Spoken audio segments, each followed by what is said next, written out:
of you for speaking to me. Dana Abercrombie, the Koalition. What I absolutely love about Moms and Pops, Snaps and Pops, sorry, is the fact that you know nothing about them. Um, which is, I think, is kind of the secret weapon of both of them. But can you talk about the duality of playing what you want people to see versus who you really are? Well, what always helps in development of character is the actor has to know who they are.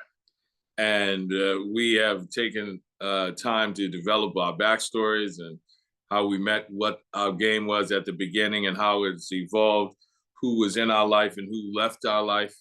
And all of that informs how we interact in the moment, how we interact with Kanan,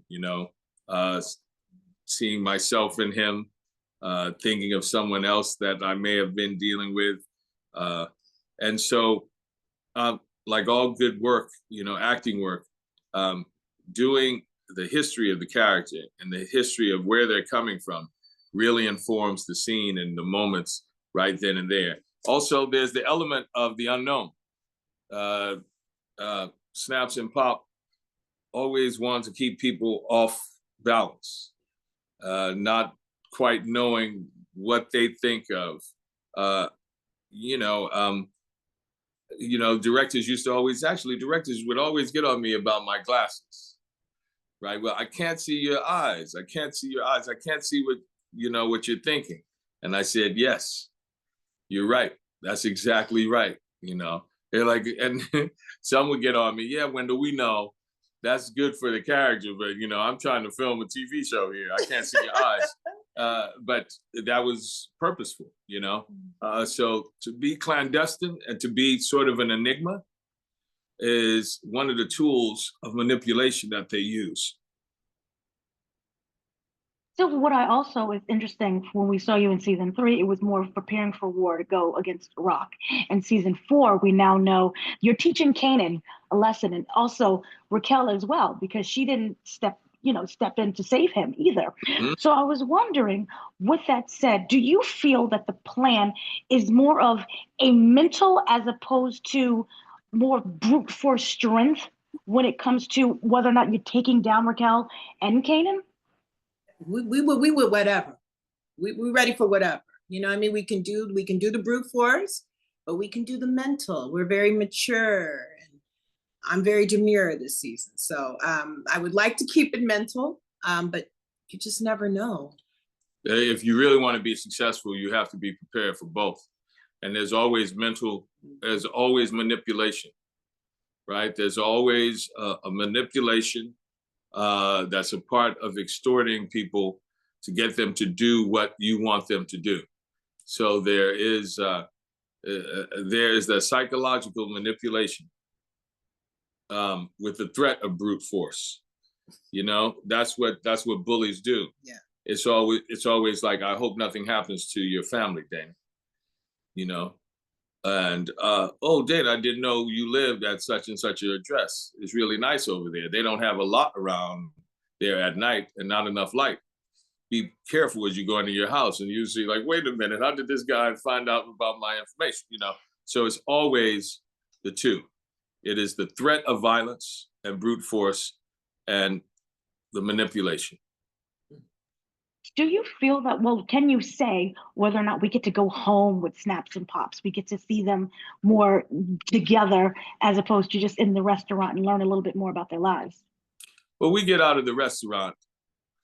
I can't say you're going to see much of our home life, but we get out of the restaurant. Okay, I love that. What I also love is seems to be a hidden language between Snaps and Pops that only they can speak and only they can understand. As actors, can you talk about cultivating that? And it feels so natural. Well, in the middle of a scene, we'll remind each other of, this is what we're trying to do here. This is the impetus. Let's take a moment here. Let's take a beat, because we want to make this next step. So it's purposeful, and also that is as in a visual medium like film and television. a lot of times people don't take advantage of that. It's a visual medium, and so there's a lot in a look. Mhm. And then back to the scene. You know, if someone says something and we take it in, we stop, we go to say something, and then they go on. So a lot is read into what people see visually and the moments that you take. And a lot of times artists forget that. Actors, directors, they always forget that. I had a director who would always say, he got on me one time, he'd say, action. And then I would say the first line, and he'd say, cut. Wendell, there's too much time between action and when you say your first line, it should be action and I should hear you. I said, the word is action. You don't say talk, right? You don't say talk, right? It's action. There's so much there's action that you see there. And I had to explain to the director that what I was about to say is very difficult for the character to say to that person.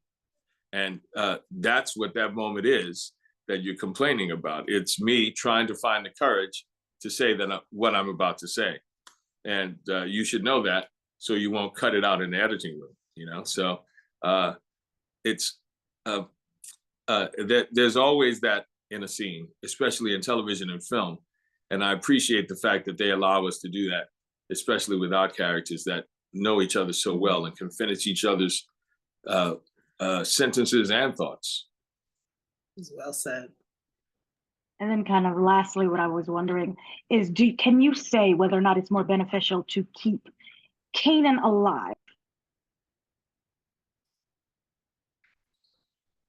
Has he paid us our money yet?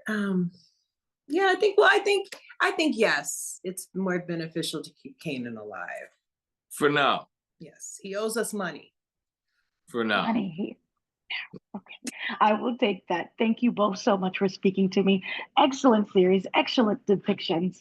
Thank you for the wonderful Thank you, Dana. questions, Dana. Thank you.